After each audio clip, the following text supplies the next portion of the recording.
Welcome to this session. In this session, we are going to see what are the modes of 8086 microprocessor. In 8086 microprocessor, the processor can function in two modes.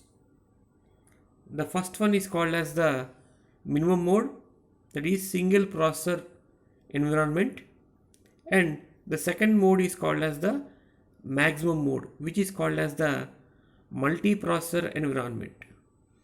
That is, 8086 microprocessor can operate in minimum mode, that is single processor mode, and the maximum mode, which multiple processes can be operated by using 8086 microprocessor. So this is the pin diagram of 8086 microprocessor. So 8086 microprocessor consists of 40 pin. You can see the diagram, and some of the pins will be used for minimum mode and the other pins will be used for the maximum mode. You can see on the right side of the diagram, few pins are used for the maximum mode.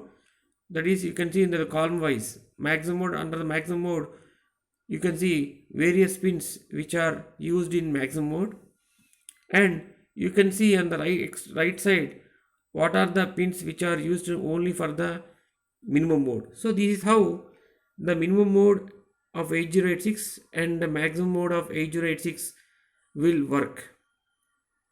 So we can see that the microprocessor 8086 is operated in minimum mode by connecting the MN and MX bar pin. You can see MN/MX bar, that is pin number 33. That means once you connect MN to high, then that means to high means to logic 1, it will be in the minimum mode. If you connect MX bar, then it will become the maximum mode. So that is how the minimum mode and the maximum mode operation in 8086 are performed. Now these are the descriptions of each pins which are available in 8086 microprocessor. You will be having power supply, 5 volt DC power supply. Again, you will be having ground pin. You will be having clock signal, pin number 19. You will be having address bus and data bus, AD0 to AD15. That is, 8086 microprocessor have 16 address and data bus, out of which AD0 to AD7 will carry the lower order byte data. From AD8 to AD15, it carries the higher order byte data. So it carries 16-bit address, and later it will carry the 16-bit data. So that is how the same bus can be used for both for address as well as the data purpose. You will be having address and status bus, that is A16 to A19, that is S3 to S6 pins. Again, you will be having S7 pin, which is also used for BHE, that means bus high enable. So pin 34, you can see in the diagram, it is used to indicate the transfer of data using data bus. Again, you will be having read pin, ready, reset pin, INTR, which is called as the interrupt signal. Again, you will be having NMI, non-maskable interrupt. You will be having a test signal also. Again, you are having MN minimum mode, and for maximum mode you will be using pin number 33. It is high, it will be in minimum mode. If it is low, it will be in maximum mode. Again, you will be having interrupt acknowledgement, INTA. Again, you will be having address latch enable. You will be having data enable, DEN. Next DT/R, that is data transmit or receive signal. M/IO, that is nothing but memory and IO operation. So the signal is used to distinguish between memory operation and the IO operation. Again, you will be having write signal, pin number 29, hold acknowledgement signal in pin 30, again hold signal in pin 31. Again, queue status signals are available in pin number 24 and 25. Again, you will be having status signals, which is used by the bus controller 8255 to generate memory and IO control signals. So these control signals can be generated by using S0, S1 and S2 signal status signals. Again, you will be having lock output. Again, request grant signals. So these are the various pins which are available in 8086. And the 8086 microprocessor can be described in the form of various signals which can be seen in the given diagram. So this is nothing but your diagram, signal description of 8086. On the left side you will see INTR, interrupt, INTR bar, test, NMI, reset, hold acknowledgement for DMA interface.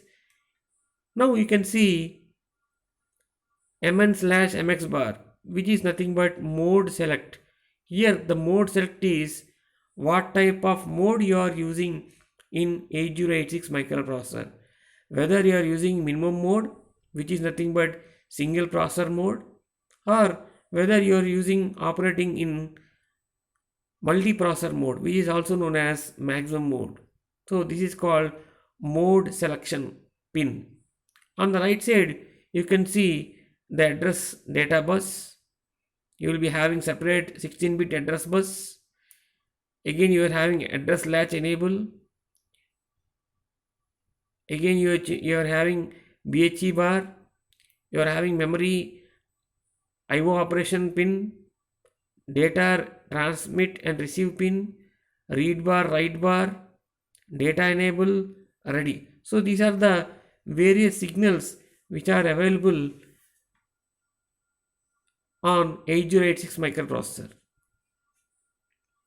Now let us see the minimum mode of 8086 microprocessor. Here in the minimum mode you can observe that this is the schematic diagram of the minimum mode. You can see carefully what is the minimum mode operation of 8086. In a minimum mode 8086 system, the microprocessor 8086 is operated in minimum mode by connecting the MN/MX bar pin to logic 1, that is high. In this mode, all the control signals are given out by the microprocessor chip itself. There is a single processor in minimum mode system. This is the important point which I already discussed. That means in a minimum mode operation of 8086 microprocessor, we will be having only single microprocessor.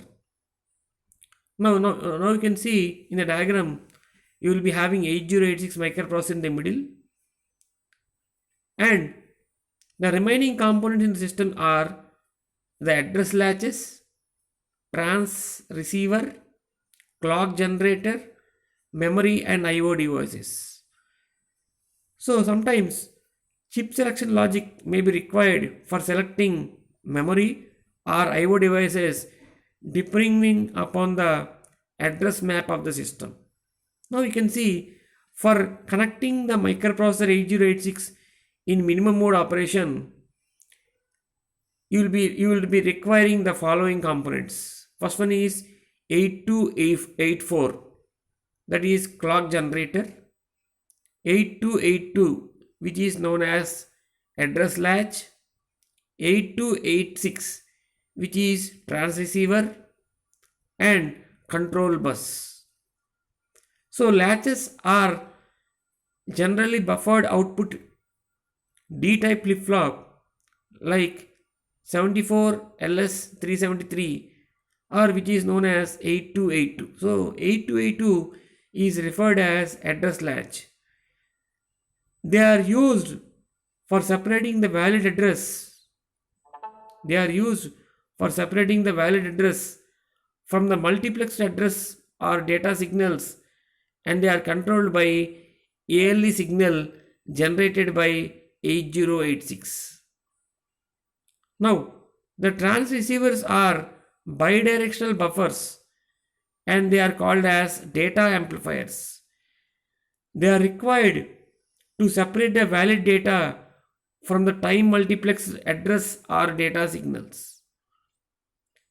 So they are controlled by two signals, that is DN bar, data enable bar, and DT/R bar, data transmit or receive. Again, the working of minimum mode configuration can be described in terms of timing diagram, where the opcode fetch and read cycles are similar, and the timing diagram can be categorized into two parts. The first part is reference to read cycle, and the second part refers to the write cycle.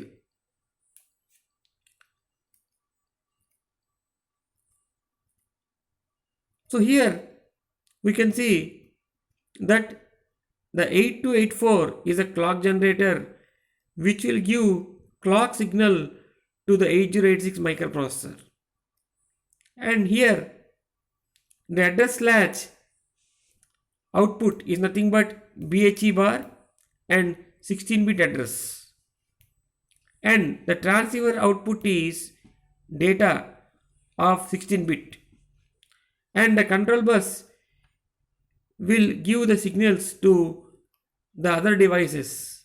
That means memory or input output operation, write operation, read operation, hold acknowledgement, interrupt.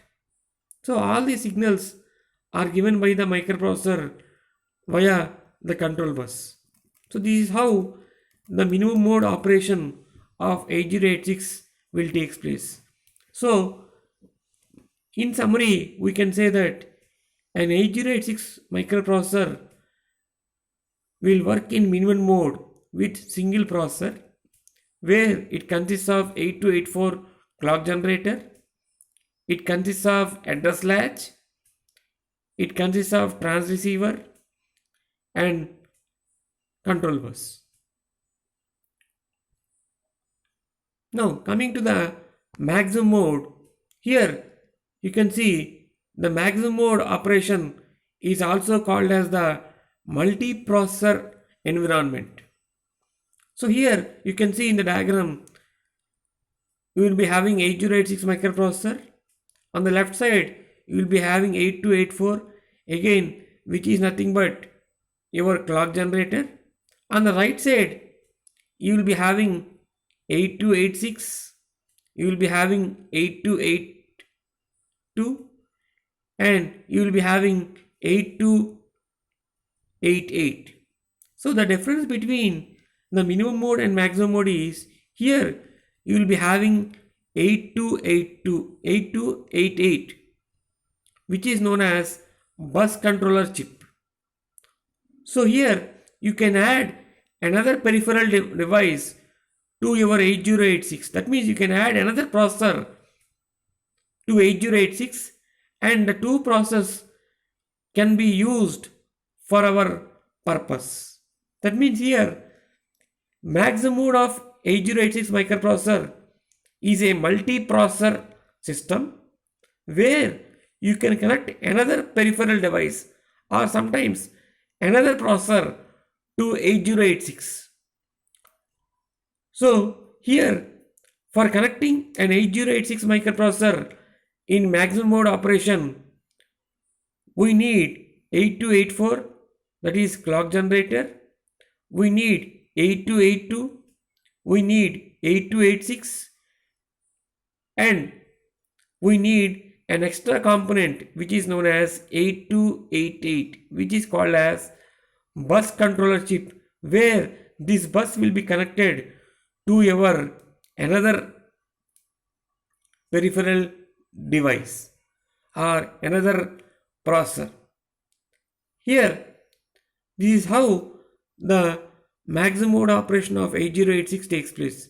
Here you can see the MN/MX bar is given to ground.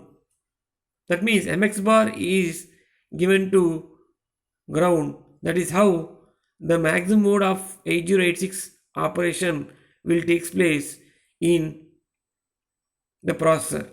That means you can connect multiple devices and simultaneously you can perform many operations in maximum mode. So the difference between the minimum mode and maximum mode is, in minimum mode we can have only single processor operation, whereas in maximum mode you will be having multi-processor environment. That is how the reading and writing operations can also be performed, where you are going to connect another processor to 8086 or another peripheral to 8086, and the maximum mode is operated in 8086. So this is all about minimum mode and maximum mode of 8086 microprocessor.